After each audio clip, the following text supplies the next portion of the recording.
ओम सत्यम। हमें सत्संग जरूर सुनना चाहिए और सत्संग में हमें बताई गई बातों पर अमल भी करना चाहिए, क्योंकि इन बातों का समागम जब हमारे अंदर होता है तो एक ऐसा प्रकाश उत्पन्न करती हैं जिससे हमें संसार की वास्तविक स्थिति का और अपनी सही सही जानकारी होती है।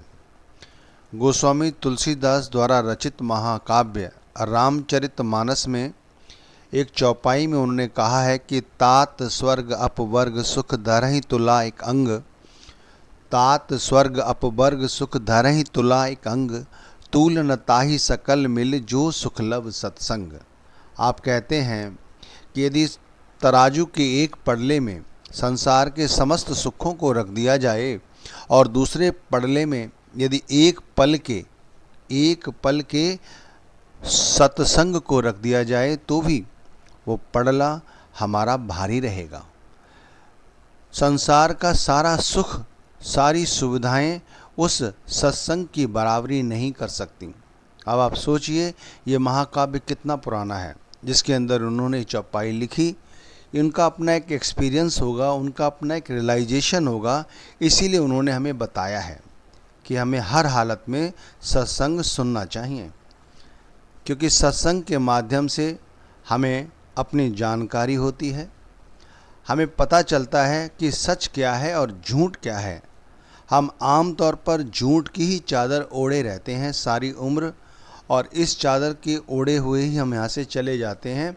सच्चाई का कभी सामना हमारा होता ही नहीं। सच्चाई क्या है ये संतों महात्माओं की शरण में जाकर ही हमें पता चलता है।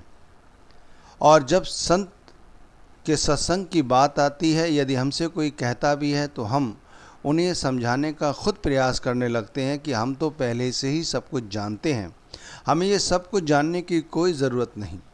जहाँ पर वो संत बैठे हुए जो आपको समझा रहे हैं उन्हें खुद नहीं पता होगा जितना हमें पता है। हम इस तरह की मूर्खतापूर्ण बातें करते हैं, लेकिन सत्संग से कभी जुड़ने की कोशिश नहीं करते।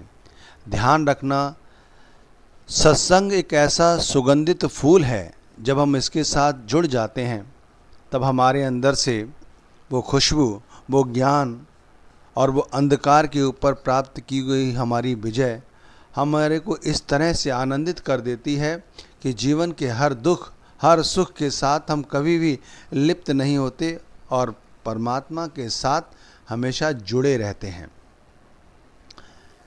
इसीलिए संतों महात्माओं की दी गई शिक्षा हमारे लिए बहुत ज़रूरी है सुनना। अब आप देख लो ये काल कौन सा है।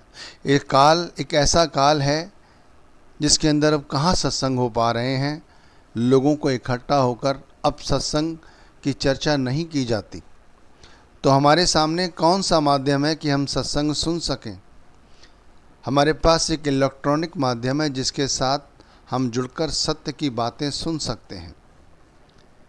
एक जगह और गोस्वामी तुलसीदास जी ने कहा है, संत समागम हरि कथा, संत समागम हरि कथा तुलसी दुर्लभ दोई, जिन पर कृपा राम की ताही प्राप्त होई। आप कहते हैं कि संतों का समागम और हरि की कथा ये दोनों ही दुर्लभ हैं। परमात्मा की कृपा होती है, उनको ही ये प्राप्त होती है। ध्यान रखना, क्या हम सबके पास में मोबाइल नहीं है? क्या हमारे सबके घर में टेलीविज़न एलईडी नहीं है? सबके यहाँ पर है। संतों के सत्संग हर तरह से हम सुन सकते हैं। हमारे पास शास्त्रों द्वारा रचित कुछ पुस्तकें भी हैं, क्या हम उन्हें पढ़ते हैं? हम उन्हें नहीं पढ़ते।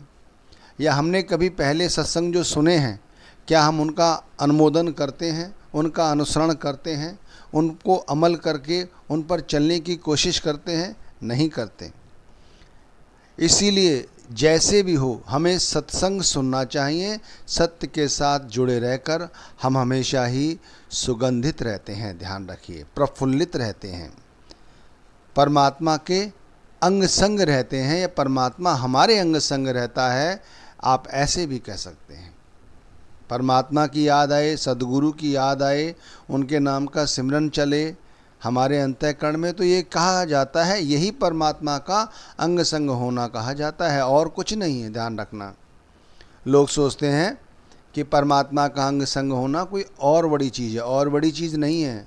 जैसे एक प्रेमी को अपनी प्रीतमा की हर वक्त याद रहती है और उसकी याद करके वो व्याकुल रहता है, उससे मिलने के लिए तड़पता रहता है, इसी तरह यदि हमारे हृदय में सद्गुरु द्वारा दिए गए नाम के साथ हम जुड़े रहते हैं, उसका सिमरन करते रहते हैं, तो ये परमात्मा का हमारा अंग संग होना ही कहलाता है। आप साकत पुरुषों की, मनमुख लोगों की जितनी भी संगति कर लो, आपको क्या होगा? आपको सांसारिक पदार्थ, सांसारिक वासना, यही सारी अच्छी लगेगी और इन्हीं को आप इकट्ठा करते रहोगे।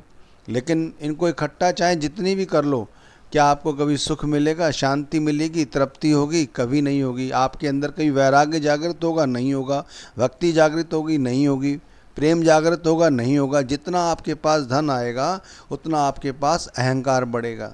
आपके बच्चे, आपकी पत्नी, आपका कारोबार जितना बढ़ेगा आप उतना ही अभिमान करेंगे। ध्यान रखिए। लेकिन जैसे जैसे आप संतों के सत्संग से जुड़ेंगे, आपके अंदर नम्रता आएगी, आपके अंदर भक्ति के प्रति आस्था बढ़ेगी, लोगों में विश्वास पैदा होगा। देखिए कितने सारे गुण हैं सत्संग के। आम तौर पर यही सत्संग कहा जाता है कि जहाँ पर सत्य का संग होता है। परमात्मा का नाम सत्संग में हमें समझाया जाता है। सत्संग दो प्रकार का होता है, एक आंतरिक सत्संग, एक बाहरी सत्संग। जो मैं कह रहा हूँ आप सुन रहे, ये बाहरी सत्संग है। इसे सुनने के बाद इसका आप अनुसरण करने लगें, उस पर आप चलने की कोशिश करें, आप अभ्यास करें, तो ये आपके लिए आंतरिक सत्संग कहलाएगा। लेकिन आंतरिक सत्संग की शुरुआत बाहरी सत्संग से ही होती है, इसलिए हमें सत्संग हर हालत में सुनना चाहिए। ध्यान रखिए, बाहरी सत्संग हमारे लिए इसलिए बहुत ज़रूरी बन जाता है, और संतों ने हमेशा ही हमें समझाया है कि आप जैसे भी हो सत्संग के साथ अपने आप को जोड़ के रखो। हम समझते हैं हमारे लिए कौन सा दिन उत्तम है, जिस दिन हमने बहुत सारा धन कमा लिया, अपने किसी बच्चे की शादी कर दी, या हमारा बच्चा किसी कॉलेज में अच्छे एडमिशन पा गया, या हम कोई तीर्थ यात्रा कर आए। भाई ध्यान रखिए, हमारे लिए वो दिन भला होगा जिस दिन हम किसी गुरुमुख का सत्संग सुने। कबीर साहब ने एक जगह कहा है, कबीर सोई दिन भला जा दिन संत मिलाए। संत कहाँ मिलते हैं? सत्संगों में जाके मिलते हैं। अंक भरे भर भेटिए पाप शरीरा जाए। एक बार उनके साथ यदि मिलाप हो जाता है, उस दिन में हमारे शरीर से कहते हैं पाप निकस जाता है, चला जाता है। सत्संग में जाके तो हमें पता चलता है कि हम कौन हैं।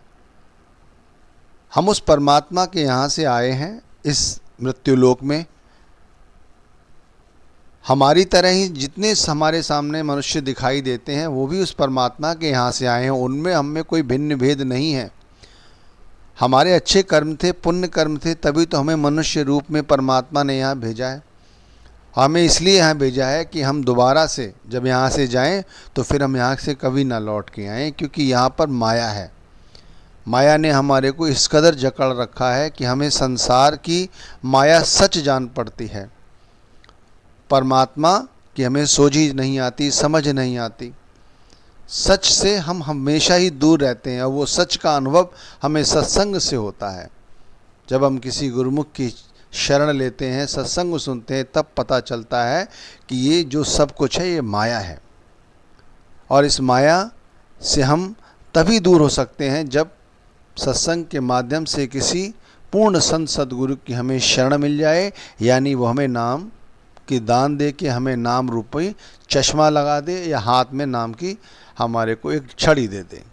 उस नाम के सहारे से ही हमें जीवन की वाकई में सच्चाई का पता चलता है। आपने देखा भी होगा, आपदाएं किस पे नहीं आती, विपदाएं किस पे नहीं आती, सब पर आती हैं। लेकिन गुरुमुखों मनमुखों में आपने एक अंतर देखा होगा। थोड़ी सी बीमारी लग जाए, घर में कोई घटना घट जाए, कारोबार लुट जाए, एक आम इंसान रोने चीखने लग जाता है, तड़पने लग जाता है, पता नहीं सारी दुनिया सर पे उठा लेता है। यहाँ तक कि बहुत से लोग आकस्मिक इस घटना को सुनकर मृत्यु का ग्रास बन जाते हैं, लोगों को हार्ट अटैक आ जाते हैं, आप समझ लीजिए। लेकिन वहीं पर एक गुरुमुख को ले लीजिए जो हमारी तुम्हारी तरह ही है, परिवार में रह रहा है, कारोबार कर रहा है, और यदि उसके भी कुछ कर्म प्रारब्ध रहे होंगे, उनके ऊपर भी कोई विपदा आती है, कोई परेशानी आती है, तो जब उन्हें उसका सामना करते हैं तो उनके चेहरे पर कोई ऐसे भाव नहीं होते जिससे उनका कुछ लुट गया है। यदि उनसे वार्तालाप करने का मौका मिल जाए तो उस समय वो यही कहते हैं, जैसी हरी इच्छा। चलो कोई कर्म कट गया हमारा। ध्यान रखिए, कोई कर्म कट गया हमारा, ये विचार, उत्तम विचार सत्संग के माध्यम से ही आ सकते हैं। आप चाहे कितनी भी पुस्तकें पढ़ लो, इससे कोई आपको अनुभव नहीं होगा, लेकिन सत्संग के माध्यम से आपको ज़रूर कुछ ना कुछ पता चलेगा। इसलिए सत्संग से हर वक्त जुड़ने की कोशिश करें। कबीर साहब ने ये भी कहा है, ते दिन गए अकारथी संगत भई न संत, वे दिन बेकार चले गए। समझ लीजिए, अगर हम 40 वर्ष के हैं और अभी तक हमने सत्संग से नहीं जुड़े तो वो सारा समय हमारा व्यर्थ है, समय चला गया। इसमें से भी यदि हमने थोड़ा सा भी समय परमात्मा के सत्संग को दिया है, सत्य को दिया है, तो वही दिन हमारे लेखे में लिखे जाएंगे। उनके द्वारा ही हमारे को कुछ सदगति प्राप्त होगी। जैसे शुरू में कहा था ना गोस्वामी तुलसीदास जी महाराज की, जो सुख लव सत्संग।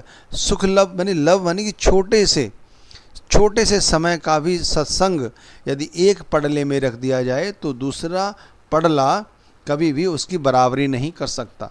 और इसी तरह देखो, कबीर साहिब भी अपने वक़्त के पूर्ण संत रहे हैं ना, उन्होंने भी जो ये साखी है, कुछ उन्होंने भी सोच कर ही कही होगी, उनका अपना रियलाइजेशन रहा होगा, तभी तो उन्होंने बताई हमें।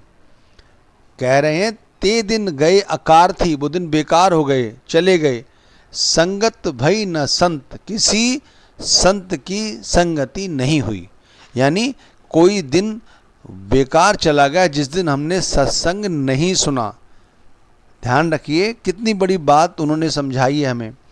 प्रेम बिना पशु जीवना, भगत बिना भगवंत। जैसे कोई व्यक्ति है, जीवात्मा है, वो पशु है यदि उसके अंदर से परमात्मा के प्रति भक्ति नहीं है। और इसी तरह जो जीवात्माएं हैं, भक्ति नहीं करती, उनके लिए क्या है? उनके लिए भगवान कुछ नहीं है। समझने की बात है कि उन्होंने किस तरह से इस साखी के द्वारा हमें समझाने की कोशिश की है। राम बुलावा भेजिया दिया कबीरा रोए, जो सुख साधु संग में सो वैकुंठ ना होए। कबीर साहिब कहते हैं, जो साधु की संगति में हमारे को सुख है, वो सुख वैकुंठ में जाके नहीं हो सकता। वैकुंठ यानी वो सचखंड। देखिए, कबीर साहिब की बात से ये भी पता चलता है कि वो ये कह रहे हैं कि एक सचखंड, एक गौमुख, एक वैकुंठ, एक स्वर्ग इस धरती पे भी है, हमारे हृदय में है। वो जब हमारा किसी पूर्ण संत से मिलाप होता है सत्संग के माध्यम से, हम उनकी बात सुनते हैं, वो हमें कोई प्रवचन देते हैं, कोई सीख देते हैं और हम उनसे शिरोधार रखते हैं, तो ये भी हमारे लिए वैकुंठ जैसा ही है। और यदि उस वैकुंठ की, जो सपने का वैकुंठ है तो वो भी सच, लेकिन उससे इस वैकुंठ की तुलना नहीं की जा सकती। इसलिए हमें चाहिए कि हम सत्संग जरूर से जरूर सुने और उसे अमल करें। आगे कहते हैं, जापल दर्शन साधु का तापल की बलिहार। जापल दर्शन साधु का तापल की बलिहार। जब हमें किसी संत के दर्शन हो जाएं, कहते ना, दर्शन हो जाएं किसी संत के, तो समझिए वो पल हमारे लिए बलिहार है। उससे बड़ा कोई पल और हो नहीं सकता। सत्य नाम रसना वसै, लीजे जन्म सुधार। ये हमारी अगर जुबान पर उस परमात्मा का नाम यदि आ जाए, सदगुरु के नाम के साथ अपनी लिप जोड़ लें, तो लीजिए जन्म सुधार, तो हम अपना जन्म सुधार सकते हैं। तो भाइयों, आप सभी से मेरी विनम्र निवेदन है, ये विनती है कि सत्संग जरूर सुने। सत्संग सुनने से हमारे अंदर जो विषय वासना है उससे हम मुक्त हो सकते हैं। ओम सत्य साधना।